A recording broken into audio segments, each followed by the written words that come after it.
ఈ సంవత్సరం వితౌట్ పర్మిషనే మనం శోభయాత్ర తీస్తున్నాం.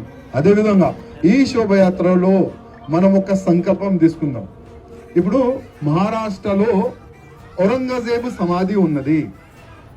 ఆ సమాధిని కూల్చడానికి మహారాష్ట్ర హిందువులు రెడీ ఉన్నారు. ఒకవేళ అవసరం పడితే మన తెలంగాణ నుంచి కూడా లాక్స్ ఆఫ్ రామ భక్తులు మనం మహారాష్ట్ర వెళ్దాం, సంభాజీ నగర్ వెళ్దాం, అదే ఔరంగజేబు సమాధిని కూల్చేద్దాం. ఎందుకంటే ఆ ఔరంగజేబు సమాధి మన భారతదేశంలో ఎక్కడ కూడా ఉండకూడదు.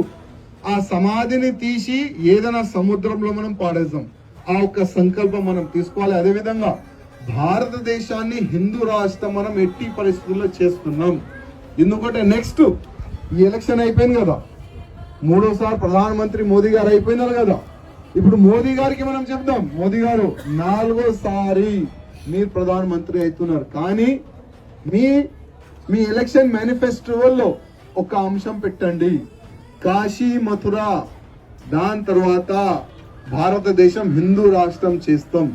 అది కూడా మేనిఫెస్టోలో వేస్తే చాలా బాగుంటుందని మనమందరం సోషల్ మీడియా పరంగా మోదీ గారికి రిక్వెస్ట్ చేస్తున్నాం.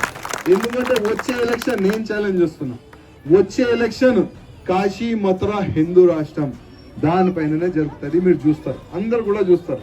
అదే విధంగా ఇవాళ ఒక అయోధ్య